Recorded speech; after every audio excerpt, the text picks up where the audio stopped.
أعوذ بالله من الشيطان الرجيم. بسم الله الرحمن الرحيم. اللهم صل وسلم على سيدنا محمد في الأولين، وصل وسلم على سيدنا محمد في الآخرين، وصل وسلم على سيدنا محمد في الملأ الأعلى إلى يوم الدين. رب اشرح لي صدري ويسر لي أمري واحلل عقدة من لساني يفقهوا قولي. ربنا لا تؤاخذنا إن نسينا واخطأنا، ربنا ولا تحمل علينا إصرا كما حملته على الذين من قبلنا، ربنا ولا تحملنا ما لا طاقة لنا به واعف عنا واغفر لنا وارحمنا، أنت مولانا فانصرنا على القوم الكافرين، أنت مولانا فانصرنا على القوم الكافرين، أنت مولانا فانصرنا على القوم الكافرين. آمين اللهم آمين يا رب العالمين. À tous et à toutes, assalamu alaikum wa rahmatullahi ta'ala wa barakatuh et bienvenue pour une nouvelle histoire à méditer, une histoire encore une fois extraite du Coran.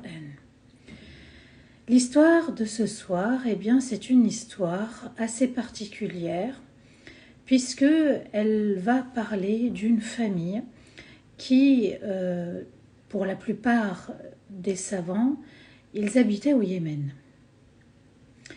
Et c'est une histoire que le prophète alayhi salatu wassalam va raconter à ses compagnons lorsque Allah Azza wa Jal va révéler Surat al-Qalam. Et Allah Azza wa Jal donc va nous expliquer qu'il y avait l'histoire d'un homme pieux. Vous voyez, subhanallah, que dans le Coran, il n'y a pas que des histoires de prophètes et de messagers.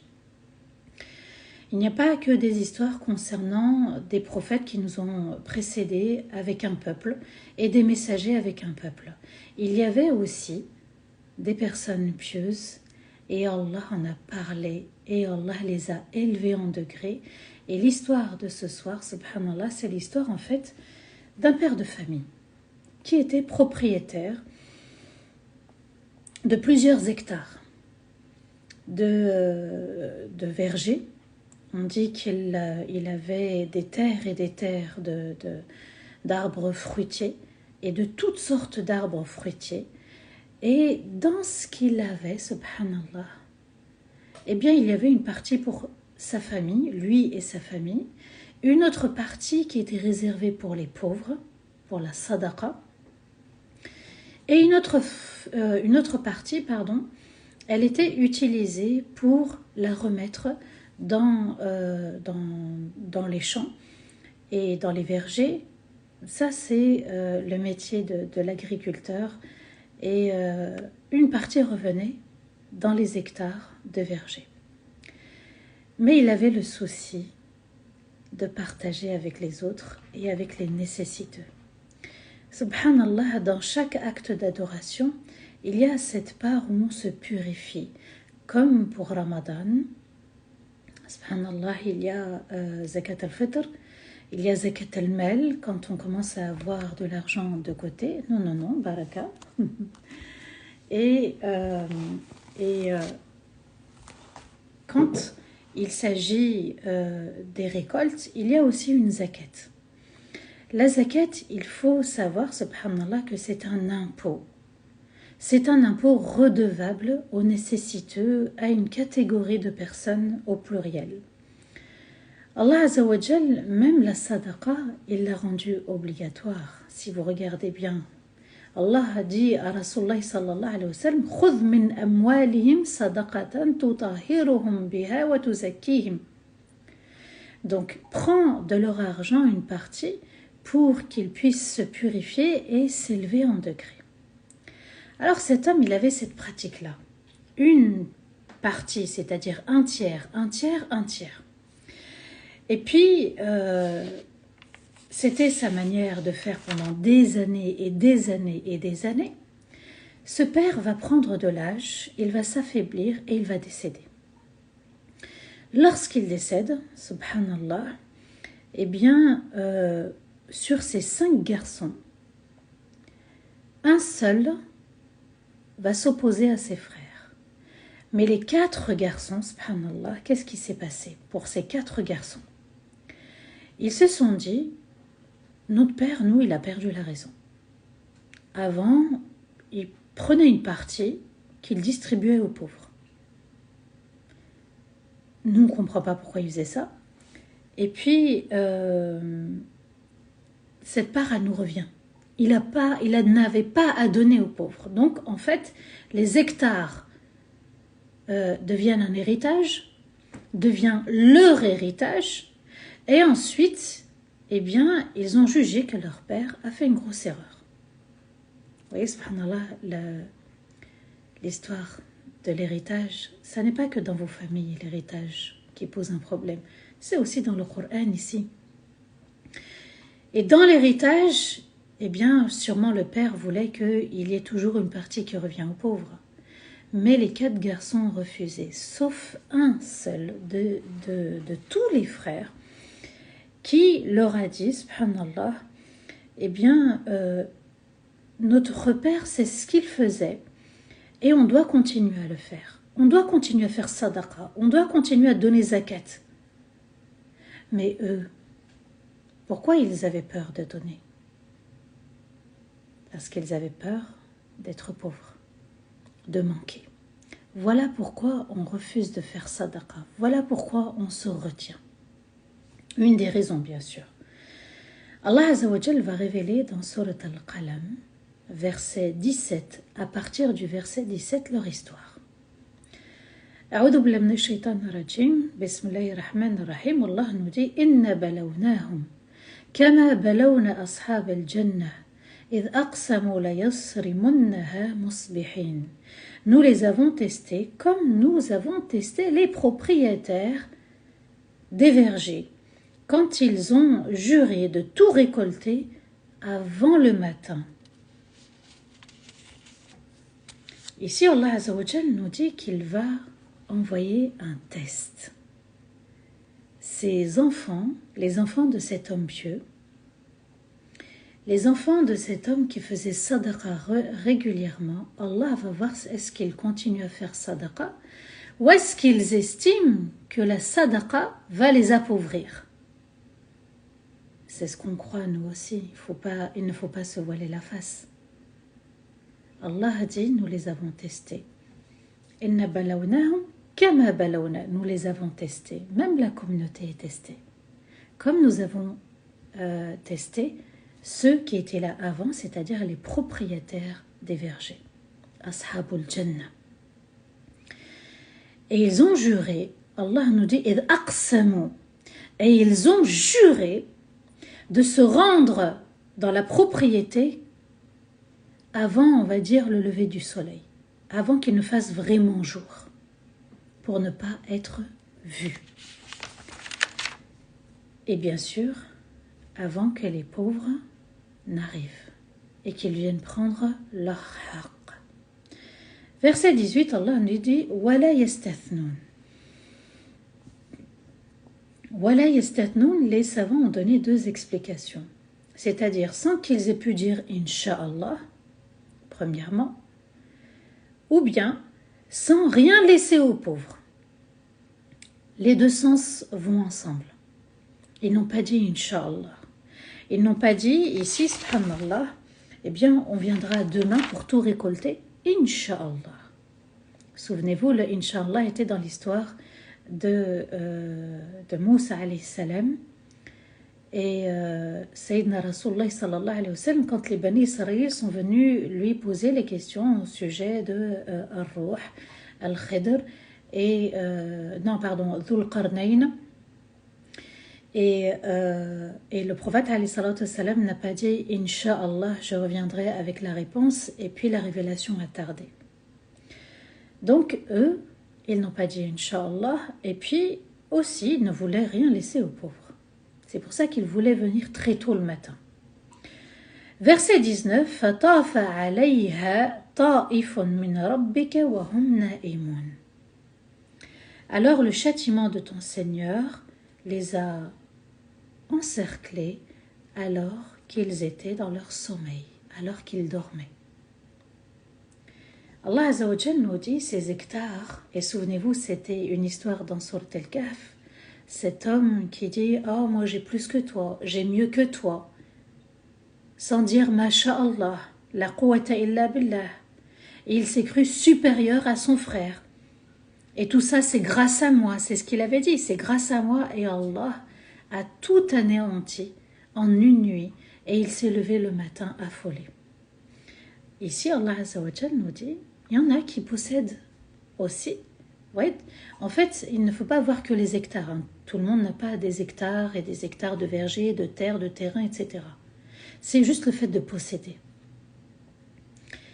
Allah nous dit que le châtiment est tombé pendant qu'il dormait. Et très souvent, Allah Azza wa Jal fait descendre le châtiment dans le Coran.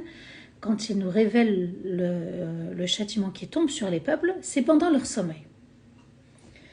Verset 19, Allah Azza wa Jal nous dit, donc, alors le châtiment de ton Seigneur les a encerclés pendant qu'ils dormaient. Et le verset 20, فَأَصْبَحَتْ كَالسَّرِيمِ. Et la propriété est devenue toute noire et blanche comme les cendres. Donc, tous ces hectares ont été brûlés et incendiés par Allah. Tu as voulu prendre le haqq, le droit de celui qui a besoin. Tu prends le droit de celui qui est en droit de réclamer son droit. Tu prives la personne qui est dans le besoin de son haqq. Eh bien, le châtiment descendra. Verset 21, فَتَنَادَوْا مُصْبِحِينَ. Allah nous dit, et au matin, en allant à la propriété, ils se sont dit. Verset 22, أَنِغْدُوا عَلَى حَرْثِكُمْ إِن كُنْتُمْ صَارِمِينَ. On va à la propriété si vous êtes prêts à récolter, à faire la récolte. Vous voyez, Allah nous explique, il nous raconte, subhanallah, qu'ils étaient déterminés à enlever ce qui revenait de droit aux pauvres. Ensuite, il a incendié par un châtiment toute la propriété pendant qu'ils dormaient. Et maintenant, Allah nous montre l'état de joie dans lequel ils étaient, l'émotion de joie. Alors, on va à la propriété si vous voulez récolter tout ce qui est à récolter. Et verset 23, Allah nous dit فَانْطَلَقُوا وَهُمْ يَتَخَافَتُونَ. Alors ils se sont dirigés vers les vergers en parlant discrètement entre eux. Ils ne voulaient pas que les gens les entendent. C'était juste entre eux, ils chuchotaient entre eux. Verset 24, أَلَّا يَدْخُلَنَّهَا الْيَوْمَ عَلَيْكُمْ مِسْكِينٌ. Qu'est-ce qu'ils se sont dit? Voilà ce qu'ils se sont dit en chuchotant, qu'aucun pauvre n'y entrera aujourd'hui. Pourquoi? Parce qu'on va tout prendre. On ne laissera rien à celui qui demande, à celui qui est dans le besoin, à celui qui est pauvre. Verset 25. وَغَدَوْا عَلَى حَرْدٍ قَادِرِينَ. Alors ils sont partis de bonne heure pour empêcher les pauvres.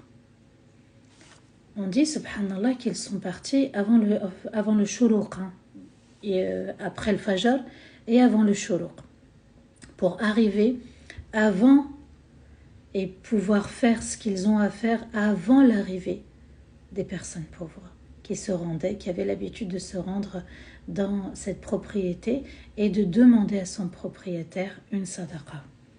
Verset 26, quand ils l'ont vu, فَلَمَّا رَأَوْهَا قَالُوا إِنَّا لَضَالُّونَ. Ils sont là face à la propriété, dans la propriété, et qu'est-ce qu'ils se disent? Quand ils l'ont vu, ils ont dit, ce n'est pas notre terre. On s'est trompé. On n'est pas au bon endroit. Qu'est-ce qui s'est passé? Il n'y a plus rien. On n'est pas chez nous. Vous voyez, donc, ils sont contents de faire du mal, de priver l'ayant droit qui s'appelle le pauvre, celui qui est dans le besoin, et ils arrivent dans le verger, dans la propriété, et ils se disent, mais non, on s'est trompé, c'est pas ici. Ça, c'est le choc. Et Allah nous dit, verset 27, بَلْ نَحْنُ مَحْرُومُونَ. Mais je pense qu'on vient de tout perdre. Je pense qu'on vient de tout perdre. Là, ils reviennent à la raison. Ils font un déni et ensuite, ils reconnaissent qu'ils sont bien ici, mais qu'ils ont tout perdu. Verset 28. قَالَ أَوْسَطُهُمْ أَلَمْ أَقُلْ لَكُمْ لَوْلَا تُسَبِّحُونَ. Et le frère le plus juste, le plus sage, leur a dit, vous voyez, je ne vous ai pas dit qu'il fallait glorifier Allah, il fallait revenir auprès d'Allah. Je ne vous ai pas dit, subhanallah, qu'il fallait garder la sadaqa, qu'il fallait garder cet acte d'adoration que notre père faisait, qu'il fallait garder ce rituel, qu'il fallait garder cette habitude, cette tradition de notre père. Je ne vous ai pas dit. Il y en a toujours un qui fait le rappel, mais là il était tout seul. Alors, subhanallah, il leur dit, vous avez fait une erreur, une grosse erreur. Verset 29, قالوا سبحان ربنا إنا كنا ظالمين. Ils ont répondu, notre Seigneur est au-dessus de toute erreur. Nous étions vraiment dans l'erreur. On a commis une erreur.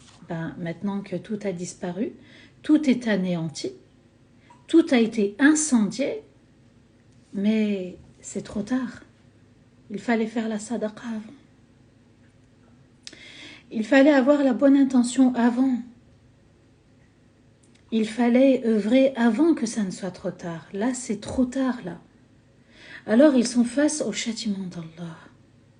Je me suis même posé la question, subhanallah, si on avait l'occasion de faire sadaqa et qu'on ne faisait pas sadaqa, est-ce qu'on ne serait pas aussi peut-être sous la colère d'Allah?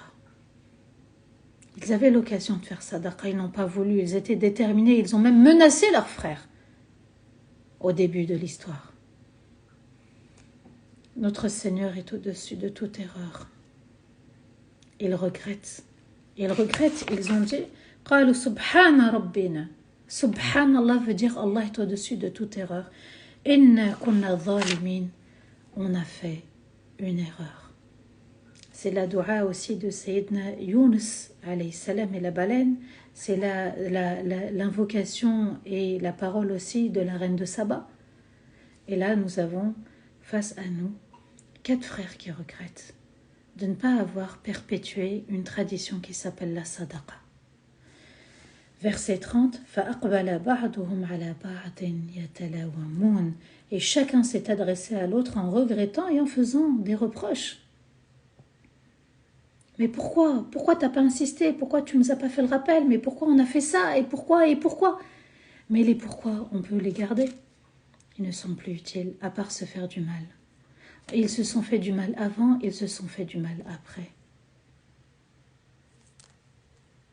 Quand Allah demande quelque chose de faire, c'est uniquement pour notre bien. Quand Allah veut qu'on œuvre et qu'on agisse et qu'il rend obligatoire quelque chose, c'est uniquement pour notre bien. Regardez, subhanallah, ils n'étaient pas conscients avant, ils sont conscients après le châtiment. Est-ce qu'on a besoin d'un châtiment dans notre vie pour comprendre les choses?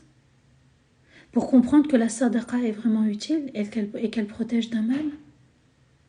Et que la sadaqa fait multiplier les biens, l'argent, alors qu'eux, ils pensaient qu'ils allaient s'appauvrir en faisant sadaqa? Verset 31, قالوا يا ويلنا إنا كنا طاغين. Et ils ont dit, malheur à nous, nous avons dépassé les limites. Et oui, parce que avant, ils n'ont pas obéi à Allah. Ça n'est même plus une question de tradition de leur père. C'est l'ordre d'Allah, il est ainsi. La sadaqa reste une sadaqa, la zakat reste une zakat. Dans les deux cas, il faut donner, purifier et se purifier. Là, les savants se sont posé la question, est-ce qu'ils sont dans un regret, un repentir sincère? Ou est-ce que c'est ponctuel? C'est au moment même, et puis avec les jours qui vont passer, ça y est, ça ne fait plus rien.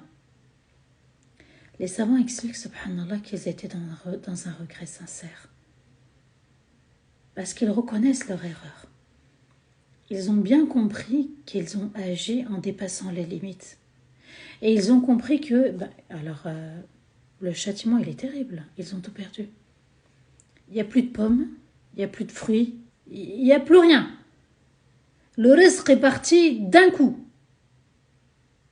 Ce qu'Allah a donné, ce qu'Allah a fait pousser, c'est tout grâce à Allah. Ce qu'Allah a donné pour s'enrichir, tout vient d'Allah. Les diplômes, les revenus, Tout ce qu'on peut s'acheter, ça vient d'Allah. Ils ne l'ont pas compris avant. Il a fallu une raclée, il a fallu une grande secousse pour qu'ils se réveillent. Et ça, c'est une histoire pour nous, qui lisons le Coran.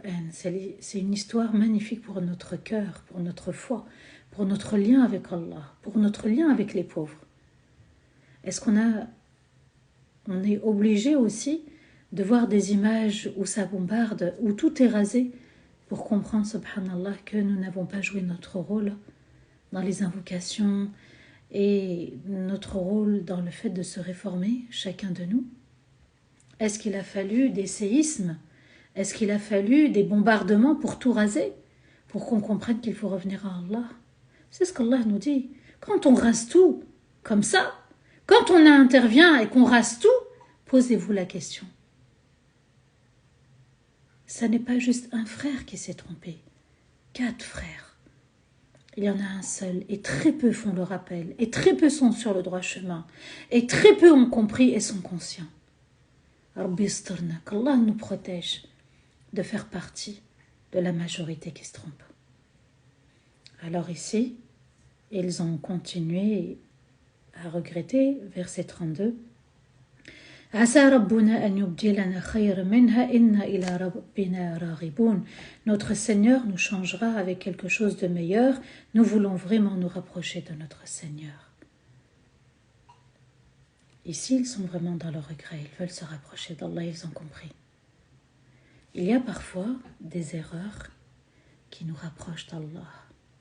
Et parfois, il y a des bonnes actions qui nous éloignent d'Allah. Le juste milieu, c'est une bonne action qui me rapproche d'Allah. Et là, subhanallah, ils ont dit asa. Le asa dans le Coran veut dire que c'est sûr, ça viendra. Notre Seigneur nous changera. Ils sont restés optimistes, subhanallah. Erreur, repentir et optimisme. Allah nous donnera mieux. Subhanallah, on sent le repentir sincère. On sent qu'ils veulent revenir et se rapprocher d'Allah. Au final, subhanallah, ils viennent de comprendre l'importance de la sadaqa. L'importance d'être sincère avec Allah. L'importance de se dire, subhanallah, ce que j'ai dans les mains, ce que j'ai dans mon compte bancaire, c'est grâce à Rabbi. Et pour faire plaisir à Allah et lui montrer ma reconnaissance, que je le remercie de m'avoir comblé, c'est de prendre une partie et de donner. D'ailleurs, le père, pour avoir des hectares, subhanallah, avec des graines et de l'eau, et avoir par la suite des hectares et des hectares, subhanallah, c'est qu'il a été toute sa vie reconnaissant. Alors, notre Seigneur nous changera avec quelque chose de meilleur. Nous voulons vraiment nous rapprocher de notre Seigneur. Verset 33. كذلك العذاب ولعذاب الآخرة أكبر لو كانوا يعلمون. Et c'est ainsi que le châtiment tombe. Et le châtiment de l'au-delà sera bien plus grand si seulement ils savaient. Allah Azza wa Jalla résume l'histoire en disant, ben voilà, c'était le châtiment, il était ainsi. Il était comme ça. Pour avoir privé les pauvres, les nécessiteux, pour avoir privé ceux qui ont demandé la sadaqa, ceux qui ont demandé de l'aide. Le châtiment est tombé. Allah Azza wa Jalla nous dit, n'oubliez pas que le châtiment demain en enfer, ça c'est rien. Et l'autre, il est bien plus grand. Si seulement il savait, si seulement il prenait conscience, si seulement il pouvait réfléchir et revenir. Allah Azza wa Jalla va continuer avec le verset 34 et va nous parler de la crainte d'Allah. Inna lil muttaqina 'inda rabbihim jannatin na'im. Pour ceux qui craignent Allah, ils auront auprès de leur Seigneur des paradis avec toutes sortes de faveurs. Ça fait partie de la crainte d'Allah, d'œuvrer, de donner pour le pauvre, le nécessiteux, celui qui est endetté, celui qui même est en voyage, même s'il est riche mais il n'a plus rien, on se doit de lui donner. Allah Azza wa Jalla a défini une catégorie. et il faut la respecter et il faut continuer à donner. La zakat fait partie de la vie, la sadaqa fait partie de la vie et elle fait partie de la vie du début jusqu'à la fin. Ils ont regretté, ils sont revenus, alhamdoulilah, ils ne sont pas restés dans leur erreur, même s'ils ont commis une erreur. Et Allah Azza wa Jal nous dit, ceux qui craignent Allah, le repentir fait partie de la crainte d'Allah. Dans Surat Al-Layl, verset 10, Allah nous dit, فَأَمَّا مَنْ أَعْطَى وَاتَّقَى وَصَدَّقَ بِالْحُسْنَى فَسَنُيَسِّرُهُ لِلْيُسْرَى. Celui qui donne et celui qui craint Allah et qui donne avec excellence, avec une excellente intention, alors nous lui faciliterons chaque chose. En faisant sadaqa, Allah facilite, Allah enlève l'obstacle, Allah enlève la difficulté, Allah éloigne le mal parce qu'on a fait sadaqa. فَأَمَّا مَنْ أَعْطَى وَاتَّقَى وَصَدَّقَ. Il donne, mais avec la sincérité. وَصَدَّقَ بِالْحُسْنَ. C'est ainsi qu'Allah veut voir ses serviteurs. Et puis, c'est à nous de penser que la sadaqa vient purifier les péchés. Rester dans son erreur en se disant à chaque fois, c'est pas pour moi.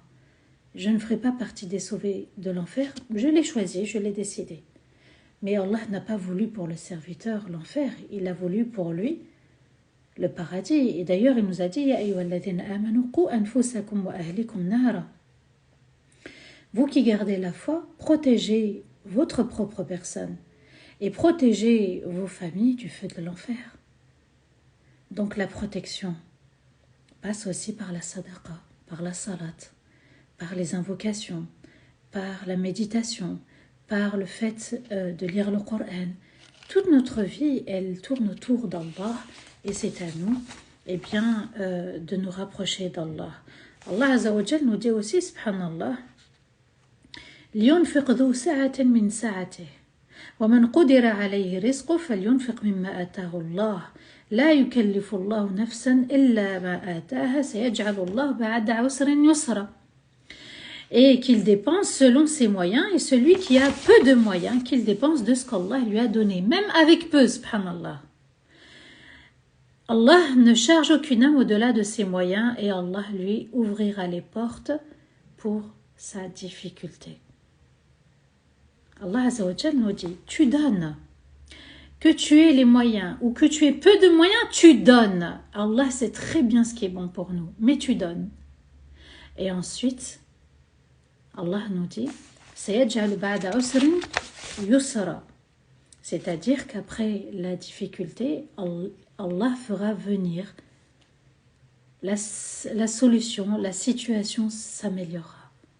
Mais il faut faire sadaqa juste avant. C'est ce qu'Allah nous dit. Tu veux qu'une situation change? Fais sadaqa. Interviens, toi, avec la sadaqa, je me charge, moi, du reste. Alors, ne soyons pas dans le regret après la mort en se disant, Seigneur, ramène-moi sur terre. J'ai besoin de faire sadaqa et après tu peux reprendre mon âme. Ça ne marchera plus. L'histoire, elle était là, il fallait la méditer avant. Il fallait l'entendre. Surat al-Qalam. La plume. Allah Azza wa Jal nous amène à méditer cette histoire dans cette sourate magnifique, à nous de bien la méditer, même après, et de nous dire qu'est-ce qu'Allah Azza wa Jal a voulu me dire à moi. Qu'Allah nous garde tous sur le droit chemin, Amin. Qu'Allah nous protège de l'avarice, c'est-à-dire de priver les autres de leurs droits, Amin. Qu'Allah nous emmène jusqu'au Firdaus, Amin. Et qu'Allah nous offre la rencontre des prophètes, des messagers, et qu'on puisse emmener avec nous nos proches, nos familles, nos amis, et qu'Allah nous protège de tout mal. Amin ya Rabbal Alamin. Barakallahu fikum wa astaghfirullah li wa lakum. Subhana rabbika rabbil izzati amma yasifun wa salamun ala al-mursalin. Walhamdulillahi rabbil alamin. Amin Allahumma amin.